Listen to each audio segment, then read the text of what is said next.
నమస్కారం. మోహన లావణ్యం కథల ప్రపంచంలోకి మీ అందరికీ హృదయపూర్వక స్వాగతం.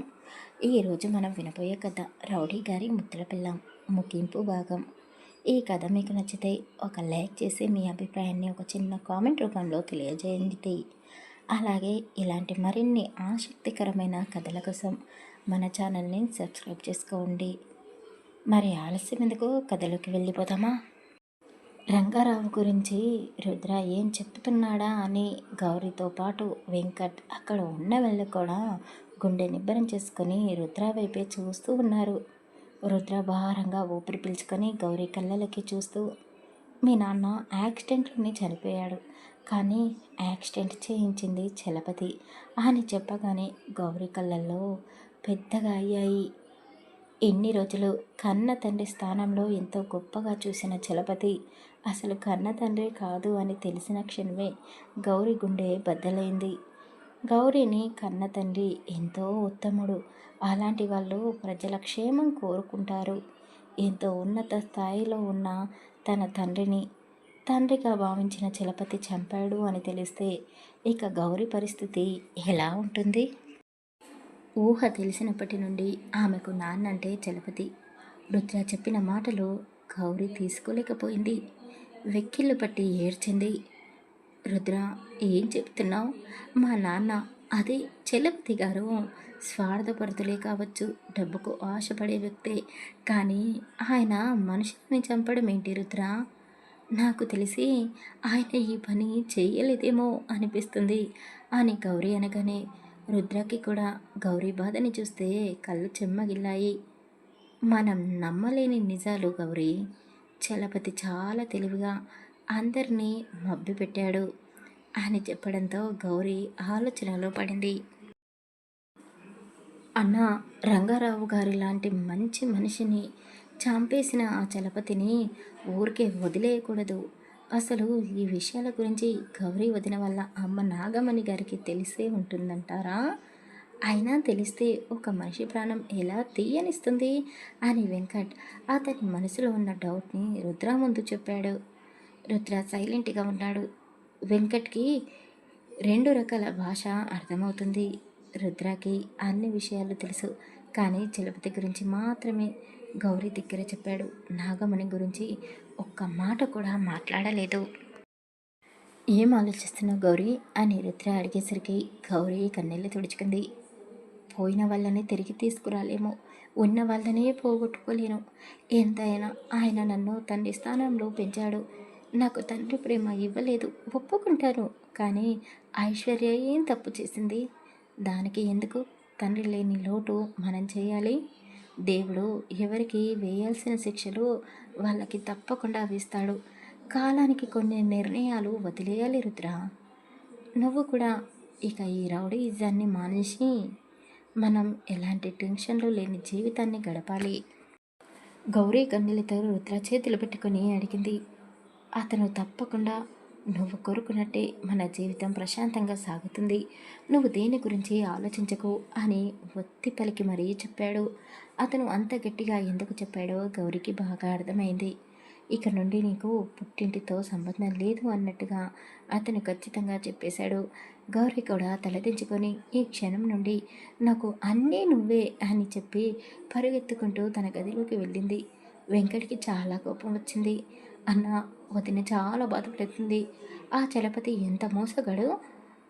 అసలు వాడు చేస్తున్న ఈ కుట్రలన్నిటి గురించి నిజంగానే గౌరీ వాళ్ళ అమ్మగారికి తెలియదంటావా అని వెంకట్ అడిగేసరికి నేలపై కూర్చొని ఉన్న రుద్ర ఒక్కసారిగా పైకి లేచాడు. రెండు చేతులను తన ప్యాంటు ప్యాకెట్లో పెట్టుకొని కొన్ని క్షణాలు మౌనంగా నిలబెట్టాడు. అతని ముఖంలో కోపం స్పష్టంగా కనిపిస్తుంది. అసలు ఇదంతా చేయించింది ఆవిడరా అని గంభీరంగా అన్నాడు. రుద్ర రుద్ర మాటలు విన్న వెంకట్ కాస్త ఆశ్చర్యంగా అతని వైపు చూశాడు. నేను కూడా అనుకున్నాను అన్న, ఇదంతా ఆవిడ పనే అయ్యి ఉంటుందని. ఏదైనా ఆమె పేరుతోనే ఉందిగా, నాగమణి అని. అందుకే రంగారావు గారిని నమ్మించి పాముల కాటు వేసింది నయవంచకురాలు అని వెంకట్ అన్నాడు. రుద్ర పెదవులపై ఒక చిన్న వెటకరపు నవ్వు మెరిసింది. నాగమణి పేరు మాత్రమే కాదు, స్వభావం కూడా అలాగే ఉందిరా అన్నాడు అసహ్యంగా. ఆ రంగారావు జీవితంలోకి అడుగుపెట్టి కాటు వేసింది, ఆయన జీవితాన్ని నాశనం చేసింది అంటూ నాగమణిపై ఉన్న కోపాన్ని బయటపెట్టాడు రుద్ర. వెంకట్ మాత్రం రుద్ర మాటలు వింటూ నిశ్శబ్దంగా నిలబడిపోయాడు. ఇంతకాలం దాచిన నిజం ఇప్పుడు ఒక్కొక్కటిగా బయటపడుతూ ఉండడంతో అసలు నాగమణి ఏం చేసింది, రంగారావు జీవితాన్ని ఆమె ఎందుకు నాశనం చేసింది అనే ప్రశ్నలు మరింత ఉత్కంఠంగా పెంచాయి. అన్నా, నీకు నాగమణి గురించి నిజం తెలిసినప్పుడు మరి ఎందుకన్నా గౌరీ వదిన దగ్గర నిజం చెప్పలేదు అని వెంకట్ అడిగేసరికి రుద్ర వెంకట్ వైపు చూస్తూ, ఏమని చెప్పాలిరా, ఇందాక మీ వదిన మాట్లాడిన మాటలు విన్నావు కదా. చలపతిని తండ్రి స్థానంలో చూశాను కాబట్టి ఇక ఆయన గురించి నేను చెడ్డగా వినలేకపోతున్నాను. పోయిన మా నాన్నని ఎలాగో తీసుకురాలేను, కళ్ళ ముందు ఉన్న తండ్రిని పోగొట్టుకోలేను అన్నట్టు చెప్పేసి వెళ్ళింది. పెంచినందుకే చలపతిని తండ్రి స్థానంలో ఊహించుకున్న మీ వదిన కన్న తల్లి గురించి కన్న తండ్రిని చంపించింది అని తెలిస్తే ఇక తట్టుకోగలదారా అని అడిగేసరికి వెంకట్ కూడా మౌనంగా ఉండిపోయాడు. మరి ఇప్పుడు ఏం చేద్దాం అని అడిగాడు. ఏం చేద్దాం, మీ వదిన చెప్పింది కదా, ప్రశాంతమైన జీవితం కావాలి అని, చేయాల్సిందే చేయాలి అని చెప్పగానే అక్కడ ఉన్న వాళ్ళందరికీ రుద్ర తర్వాత ఏం చేయబోతున్నాడో అర్థమైపోయింది. రుద్ర గౌరిని కంటికి రెప్పలా చేసుకుంటున్నాడు. ఆమె ప్రతి కదలికని గమనిస్తూనే ఉన్నాడు. గౌరీ అప్పుడప్పుడు నిద్రలో ఉలిక్కి పడిపోతూ ఉంది. నాన్న, నా చెయ్యి వదిలి వెళ్ళిపోతున్నావా అని గట్టిగా అరుస్తూ ఏడుస్తూనే ఉంది. గౌరీకి చిన్నప్పటి నుండి ఒకే ఒక్క కల వస్తూ ఉంది, అది తన తండ్రి దూరంగా ఆమెను విడిచి వెళ్ళిపోతున్నాడు అన్నట్టు. కానీ అతని రూపం మాత్రం కనపడడం లేదు ఆమెకు. ఆమె ఊహల్లో చలపతి తండ్రిగా ఉన్నాడు కాబట్టి ఇన్ని రోజులు చలపతినే కన్న తండ్రి అని కలలో ఊహించుకుంది. కానీ ఇప్పుడు రంగారావు గురించి తెలుసుకొని ఆయన ఫోటో చూసింది కాబట్టి ఆయన రూపాన్ని స్పష్టంగా కలలో కలకంటూ ఆయన చనిపోయినందుకు ఏడుస్తూ ఉంది. గౌరీ రోజంతా ఒంటరిగా ఉంటే ఇలాగే ఊహించుకొని రాత్రి వేళలో నిద్రలో ఉలిక్కి పడుతుంది అని రుద్ర ఆమెకు చిన్నగా ఒక బోటిక్ని స్టార్ట్ చేసి ఇచ్చాడు. గౌరీకి ఇంటి పని, వంట పని, కుట్లు, అల్లికలు బాగా వచ్చు కాబట్టి ఆమె చిన్నగా ఆ వర్క్పై ఇంట్రెస్ట్ పెట్టగలిగింది. గౌరీ ఇప్పుడు చాలా బిజీగా ఉంటుంది. గౌరీ జీవితం సాఫీగానే సాగిపోతుంది, ఎందుకంటే ఆమె పక్కన రుద్ర ఉన్నాడు. అయితే ఈ మధ్య చలపతి రాజకీయ పరిస్థితి చాలా దారుణంగా మారిపోయింది. వాళ్ళ పార్టీలో వాళ్ళకే గొడవలు జరుగుతున్నాయి. చలపతి పైకి మంచితనం అనే ముసుగు వేసుకొని నటిస్తూ ఉన్నాడు. కానీ ఎవరైనా ఎన్ని రోజులని ఓపికగా నటిస్తారు? ఇక అతనికి ఓపిక నశించిందేమో. ఎప్పుడు కళ్ళ ముందు ఉండే కూతురు ఐశ్వర్య అతనికి దూరంగా వెళ్ళిపోయిన బాధ ఒకవైపు, గౌరీ ఆస్తి అతనికి దక్కుతుందా అని ఎన్ని రోజులు విర్రవీగాడు. ఇప్పుడు అతని చేతిలో డబ్బు లేదు. ఆ బాధలో అతను రోజుకి తాగుబోతులా తయారైపోయాడు. అతని కళ్ళ ముందు ఎంత పెద్దవాళ్ళు ఉన్నా సరే నోటికి వచ్చినట్టు వాగుతూ ఎక్కడ పడితే అక్కడ తాగి పడిపోవడంతో అతన్ని పదవిలో నుంచి తీసేశారు. ఇదంతా రుద్ర వెనకాల ఉండి నడిపించాడు. కానీ అతని పేరు ఎక్కడా బయటపడలేదు. అసలు ఏం జరిగిందో తెలుసుకునే లోపే చలపతి రాజకీయ జీవితం పూర్తిగా నాశనమైపోయింది.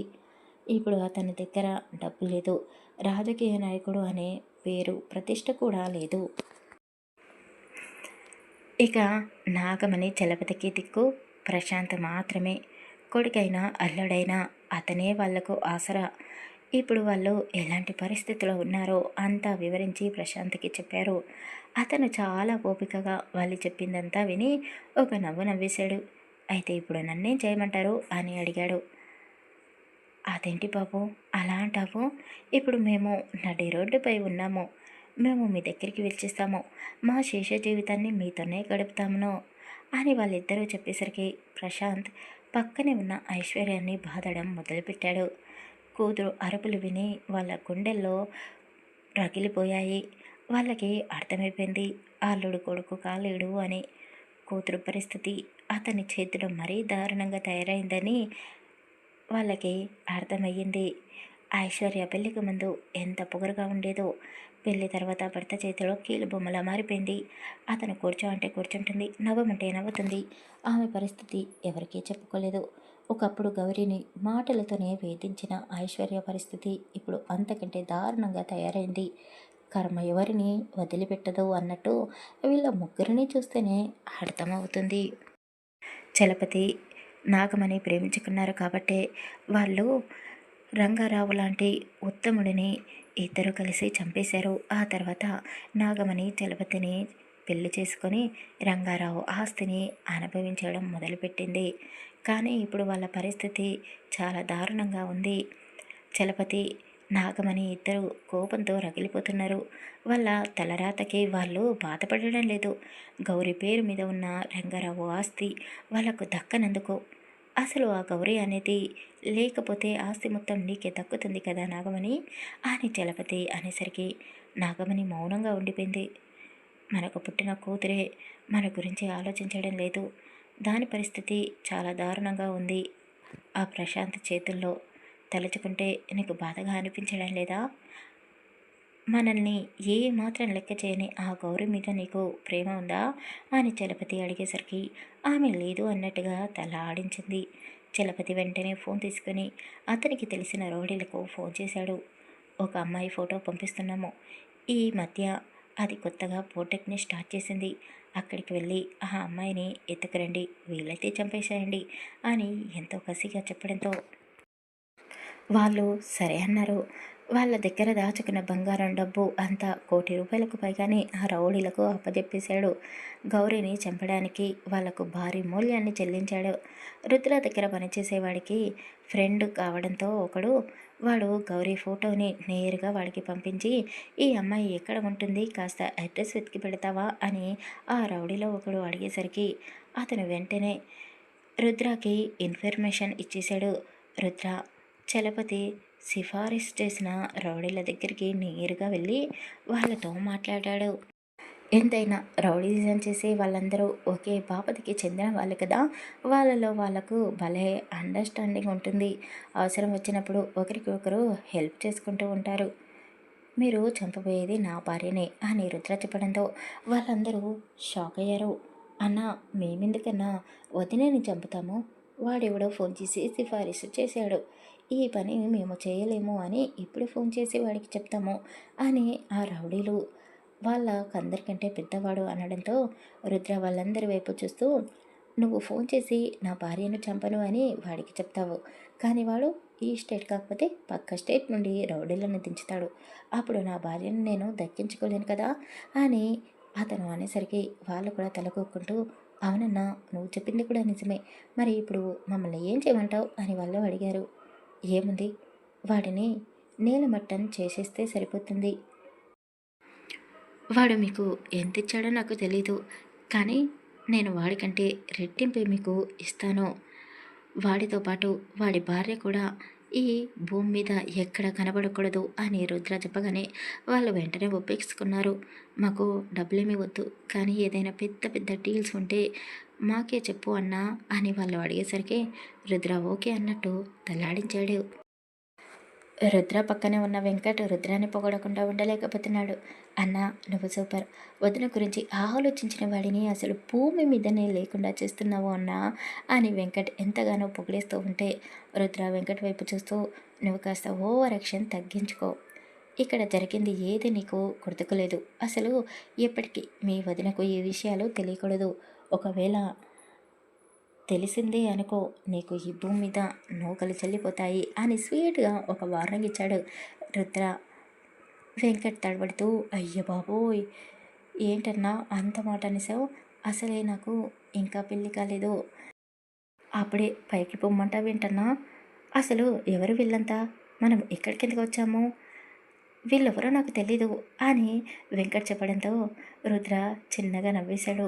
వెంకట్ భుజంపై చేయి వేసి, ఊరికే బెదిరించానురా, నిన్ను నేను చంపుకోగలనా, అవసరమైతే నా ప్రాణం నీ ప్రాణానికి అడ్డుగా వేస్తాను అని రుద్ర అనేసరికి వెంకట్ కూడా నవ్వుతూ, నాకు తెలుసన్నా నీకు నేనన్నా వదినన్నా చాలా ఇష్టం. కాదు కాదు, వదిన అయితే నీ ప్రాణం అంతేనా, కరెక్ట్గా చెప్పాను కదా అని ఈసారి గట్టిగా నవ్వేశాడు వెంకట్. రుద్ర కూడా గట్టిగా నవ్వుతూ, అవునరా, అసలు నా జీవితం ఇంత సంతోషంగా ఉంటుంది అని నేను కలలో కూడా ఊహించుకోలేదు. గౌరీని పెళ్లి చేసుకున్న తర్వాత నా జీవితం పూర్తిగా మారిపోయింది. ఇక చలపతి చాప్టర్ క్లోజ్ అవ్వడంతో నాకు ప్రశాంతత దొరుకుతుంది. మీ వదిన కోరుకున్న జీవితం నేను ఇవ్వగలుగుతాను అని రుద్ర చెప్పడంతో పక్కనే ఉన్న గుడి గంటలు కూడా టంగ్ టంగ్ అని మోగేశాయి. అన్న, గుడి గంటలు మోగుతున్నాయి, అంతా శుభమే జరుగుతుంది, నువ్వు కోరుకున్నట్టే ఆ చలపతి చాప్టర్ క్లోజ్ అవుతుంది అని వాళ్ళిద్దరూ మాట్లాడుకుంటున్నారు. ఇదంతా జరిగి ఒక నెల రోజులు గడిచిపోయాయి. వెంకట్‌కి పెళ్లి చూపులు జరుగుతున్నాయి. ఆ అమ్మాయి చాలా లక్షణంగా ఉంది. గౌరి అంత కాకపోయినా గౌరి లాంటి మనసున్న అమ్మాయి అనిత. అనితని మొదటి చూపులోనే వెంకట్ చూసి ఇష్టపడ్డాడు. ఆ అనిత మరెవరో కాదు, గౌరీ దగ్గర బోటెక్‌లో పనిచేస్తున్న అమ్మాయి. ఆమెకు అమ్మ, నాన్న, తోబుట్టిన వాళ్ళు ఎవ్వరూ లేరు. ఆమె కూడా ఒక అనాథ. కానీ చక్కగా చదువుకుంది. అందం, తెలివితేటలు ఉన్నాయి. అప్పుడప్పుడు వెంకట్ గౌరీ షాప్ దగ్గరికి వచ్చినప్పుడల్లా ఆమెను చూసి తెగ సిగ్గుపడేవాడు. ఆమెకు సైడ్ కొడుతూ అక్కడే గంటలు గంటలు కూర్చునేవాడు. అదంతా గమనించిన గౌరీ నేరుగా అనితని అడిగేసింది, మా మరిది వెంకట్ని పెళ్లి చేసుకుంటావా అని. వెంకట్ అంటే ఆమెకు కూడా ఇష్టమే, కానీ ఆమె ఎప్పుడూ తన ప్రేమని పడనివ్వలేదు. గౌరీ అతనికి అక్క స్థానంలో ఉండి ఆమె మనసును అర్థం చేసుకుంది కాబట్టి వాళ్ళిద్దరికీ పెళ్లి జరిపించబోతుంది. ఇలా వీళ్ళ పెళ్ళి హడావిడిలో ఉన్నప్పుడే అసలు ఏం జరిగింది? వెంకట్ అనిత అలా పెళ్లి వేడుకలో పడి సరిగ్గా పట్టించుకోలేదు. వాళ్ళకి ఏమైంది, ఇప్పుడు వాళ్ళు ఎక్కడ ఉన్నారు అని అడుగుతూ ఉండగానే అప్పుడే బ్రేకింగ్ న్యూస్ అంటూ అన్ని ఛానల్లో ఒకటే రన్ అవుతూ ఉంది. ప్రముఖ రాజకీయ నాయకుడు చలపతి, అతని భార్య నాగమణి ఇద్దరు పరారీలో ఉన్నారు. అయితే వాళ్ళు ఉంటున్న కాటేజ్కి అగ్ని ప్రమాదం జరిగింది. ఇది ఎలా జరిగింది? వాళ్ళే తగలబెట్టేసుకున్నారా, లేక అలా సృష్టించి వాళ్ళు మరి ఇంకెక్కడికైనా పారిపోయారా అనే క్వశ్చన్ మార్క్తో న్యూస్ ఛానల్స్ అన్నిట్లో ఒకటే వార్త రన్ అవుతూ ఉంది. రుద్ర గౌరీ వైపే చూస్తూ, ఏంటి గౌరీ, మౌనంగా ఉండిపోయావు? ఇందాక అడిగింది వీళ్ళ గురించే కదా, మరి ఇప్పుడు ఎందుకు సైలెంట్గా ఉన్నావు? నన్ను ఏదైనా అడగాలనుకుంటున్నావా అని రుద్ర అడిగేసరికి గౌరీ తల అడ్డంగా ఊపుతూ, ఏమీ లేదు, వాళ్ళు బ్రతికి ఉన్నారో చనిపోయారో నాకు అనవసరం. నేను నీకు ముందే చెప్పాను కదా, దేవుడు ఎవరికి ఏది ఎప్పుడు చేయాలో అన్నీ ముందుగానే నిర్ణయించి పెడతాడు. కర్మ సిద్ధాంతం ఎవరిని వదిలిపెట్టదు అని గౌరీ చెప్పేసి వెంకట్ పెళ్లి వేడుకల్లో మునిగిపోయింది. ఏంటన్నా వదిన అంత సింపుల్గా మాట్లాడేసింది అని వెంకట్ ఆశ్చర్యంగా అడిగాడు. సింపుల్గా కాదురా, మీ వదినకి అర్థమైపోయింది వాళ్ళు సడన్గా మాయమైపోవడంలో నా చెయ్యి ఉంది అని. నన్ను ప్రశ్నిస్తే నేను ఎక్కడ ఫీల్ అవుతానో అని నన్ను అడగడం లేదు. ఒకవేళ గౌరీ అడిగినా కూడా నేను నిజం చెప్పేవాడిని కాదు అని చిన్నగా చిరునవ్వు నవ్వాడు. వెంకట్కి నెల రోజుల క్రితం జరిగిన సన్నివేశం గుర్తుకు వచ్చింది. ఆ రోజు వెంకట్, రుద్ర ఆ రౌడీలను కలిసిన తర్వాత చలపతిపై రూమర్స్ వచ్చాయి. రాజకీయ పదవిలో ఉన్న చలపతి ఎన్నో దారుణాలు చేశాడు. అక్రమంగా పేదవాళ్ళ ఆస్తులను జప్తు చేశాడు, కబ్జాలు చేశాడు, చదువు పేరు చెప్పి విద్యార్థులని మోసం చేశాడు అంటూ ఎన్నో కేసులు అతన్ని ఇరికించేశాయి. చలపతి నిజంగానే అక్రమాలు చేశాడు, కానీ అవి ఆవగింజంతా అయితే ఆ రౌడీలు, అపోజిషన్ పార్టీ వాళ్ళు, అతనంటే నచ్చని వాళ్ళు అతని గురించి చాటంత చేసి ప్రచారం చేసి చెప్పారు. ఆ వివాదాలు తట్టుకోలేక చలపతి నిజంగానే నాగమణిని తీసుకొని పరారయ్యాడు. అలా జరగాలనే రుద్ర ప్లాన్ వేశాడు. వాళ్ళు ఉంటున్న కాటేజ్కి రౌడీలతో నిప్పు పెట్టించాడు రుద్ర. వాళ్ళు అక్కడికక్కడే కాలి బూడిదైపోయారు. విషయం తెలుసుకున్న ప్రశాంత్, ఐశ్వర్య ఇదంతా ఆపోజిషన్ పార్టీ వాళ్ళు కక్ష కట్టి చేశారని భ్రమపడ్డారు. చలపతి కూతురిగా ఐశ్వర్యకి కూడా ముప్పు ఉంది అని తెలుసుకొని ఐశ్వర్య ఎంతగానో భయపడిపోయింది. ప్రశాంత్ కాళ్ళు వేళ్ళు పట్టుకొని అతన్ని జాబ్ మానిపించేసి అసలు ఇండియానోళ్ళే లేకుండా ఫారెన్కి చెక్కేసింది. భర్తతో కలిసి పూర్తిగా వాళ్ళు అక్కడే సెటిల్ అయిపోయారు. ఇక చలపతి, నాగమణి అసలు ఈ లోకంలోనే లేరు. ఇప్పుడు రుద్ర మనసు ప్రశాంతపడింది. ఇదంతా తలుచుకుని వెంకట్ నవ్వుకున్నాడు. ఎంతైనా అన్నకు వదిన మీద ఉన్న ప్రేమ ఆకాశమంతా. అందుకే కదా ఇదంతా సైలెంట్గా చేశాడు అని తలుచుకోగానే అతనికి గుర్తుకు వచ్చింది. నాకు అనితకి పెళ్ళి కదా అని సిగ్గుపడుతూ పెళ్ళి కొడుకు గెటప్లో ఎలా ఉన్నాడో నిలువునత్తంలో చూసుకున్నాడు. వెంకట్ అనితల పెళ్ళి సాంప్రదాయబద్ధంగా జరిగిపోయింది. ఇక వాళ్ళిద్దరూ వాళ్ళ దాంపత్య జీవితాన్ని మొదలుపెట్టారు. రుద్ర దగ్గరికి రావడం వెంకట్ తగ్గించాడు. పెళ్ళైన కొత్తలో ఎవరైనా ఇలాగే ఉంటారు కదా అని అతను సరిపెట్టేసుకున్నాడు. కానీ అతని దగ్గర పనిచేస్తున్న మరికొంతమంది గౌరీ చుట్టూ తిరుగుతూ, వదిన వెంకట్ని చూస్తే మాకు ఆశలు కలుగుతున్నాయి, మాకు కూడా పెళ్ళాం పిల్లలు కావాలనిపిస్తుంది, నువ్వు మా అందరికీ తల్లి స్థానంలో కనబడుతున్నావు, మా లైఫ్ కూడా సెటిల్ చేయొచ్చు కదా వదినా అని వాళ్ళందరూ అడగడంతో రుద్ర తల కొట్టుకుంటూ, నా పిల్లం ఏజ్ ఎక్కడా, మీ ఏజ్ ఎక్కడరా, అది మీకు తల్లిలా ఎలా కనిపిస్తుంది అని మనసులోనే అనుకుంటూ అతని దగ్గర ఉన్న వాళ్ళందరికీ అతనే కలగజేసుకొని పెళ్ళిళ్ళు జరిపించేశాడు. అయితే కొంతమంది వయసు అయిపోయిన వాళ్ళు మాత్రం పెళ్లి చేసుకోకుండా రుద్ర దగ్గరే ఉండిపోయారు. వాళ్ళందరికీ అనాథాశ్రమంలో పుట్టి పెరిగిన ఆ అమ్మాయిలని ఇచ్చి పెళ్లి జరిపించాడు రుద్ర. అయితే 50 ఏజ్లో ఉన్న వాళ్ళకి కూడా గౌరీ పెళ్లి జరిపించాలి అనుకుంది. మీకు కూడా ఇష్టమైతే చెప్పండి. భర్త చనిపోయిన వాళ్ళు, ఒక పాప బాబు ఉన్న ఆడవాళ్ళు చాలామంది ఉన్నారు. ప్రపంచమేమి గొడ్డు పెళ్ళిదు. మీకు కూడా ఒక కుటుంబం కావాలి అంటే ఇప్పుడే చెప్పండి, నేను పేపర్లో యాడ్ ఇస్తాను. చాలామంది ఒంటరి ఆడవాళ్ళు మిమ్మల్ని పెళ్లి చేసుకోవడానికి ముందుకు వస్తారు అని గౌరీ చెప్పడంతో వాళ్ళకి కూడా పెళ్ళిపైన ఆశ కలిగింది. ఆ 50+ ఉన్న వాళ్ళకి కూడా గౌరీ పెళ్లి జరిపించింది. కలిసొచ్చే కాలానికి నడిచొచ్చే కొడుకు పుట్టడం అంటే ఇదేనేమో. ఇక వాళ్ళందరి జీవితాలు ప్రశాంతపడ్డాయి. ఇప్పుడు రుద్ర రౌడీజం చేయడం లేదు, పూర్తిగా గౌరీ ప్రేమలో మునిగిపోయాడు. అమ్మయ్య, ఇప్పటికీ అమ్మగారికి తీరిక దొరికింది. ఇంకా ఊళ్ళో వాళ్ళ పెళ్ళిళ్ళు జరిపించేటివి ఏమైనా ఉన్నాయా అని చిన్నగా నవ్వుతూ అడిగాడు. అయ్యో, ఇప్పుడు ఏమైంది, అందరూ లైఫ్లో సెటిల్ అయిపోయారు కదా, వాళ్ళు హ్యాపీ మనము హ్యాపీ అని గౌరీ నవ్వేసింది. అవును, వాళ్ళు హ్యాపీగానే ఉన్నారు పెళ్లి చేసుకొని, కానీ నేనే పిల్లానికి దూరంగా ఉంటున్నాను అని కొంటగా అనేసరికి, అబ్బా తమరికి ఏం తక్కువైంది ఇప్పుడు అని గౌరీ అడిగింది. ఏం తక్కువైందా, ఒక్కసారి ఆ పాన్పు వైపు చూసి చెప్పు, మనకు ఏం తక్కువైందో అని రుద్ర కొంటగా అడిగేసరికి గౌరీ సిగ్గుపడిపోయింది. వాళ్ళిద్దరి ప్రేమ అనురాగాలకి గుర్తుగా ఒక పాప బాబు ఆ ఇంట్లో తిరుగుతూ ఉన్నారు. రుద్ర పాపకి డైపర్ మారుస్తూ ఉండాడు. అప్పుడే అక్కడికి వచ్చిన వెంకట్ ఆ సన్నివేశాన్ని చేసి పగలబడి నవ్వేశాడు.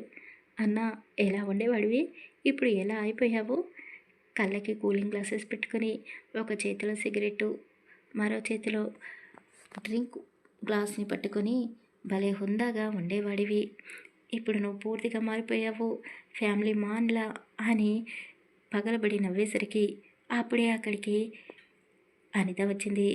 ఇక్కడ ఏం చేస్తున్నావు అంటూ పెద్ద పొట్ట వేసుకొని అనిత కూడా అక్కడికి వచ్చేసరికి ఆమెను చూడగానే వెంకటి గజగజలాడుతూ, నువ్వేంటే ఇక్కడికి వచ్చావు, నీకేమైనా కావాలంటే నేను తెచ్చి పెడతాను కదా అని ఆమెను ఒక చంటి పాపలా ట్రీట్ చేస్తూ అన్నాడు. ఈసారి నవ్వడం రుద్రవంతయింది. వెంకట్కి కూడా ఒక పాప పుట్టాడు. ఆ ముగ్గురు పిల్లలతో ఆ ఇల్లంతా నవ్వుల హరివిల్లులా మారిపోయింది.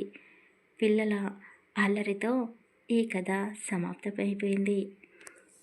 ఈ కథ నచ్చితే ప్లీజ్ లైక్ చేసి కామెంట్ చేయండి. అలాగే ఇలాంటి మరిన్ని మంచి మంచి కథల కోసం మన ఛానల్ని ఇప్పుడే సబ్స్క్రైబ్ చేసుకోండి. Thank you for listening.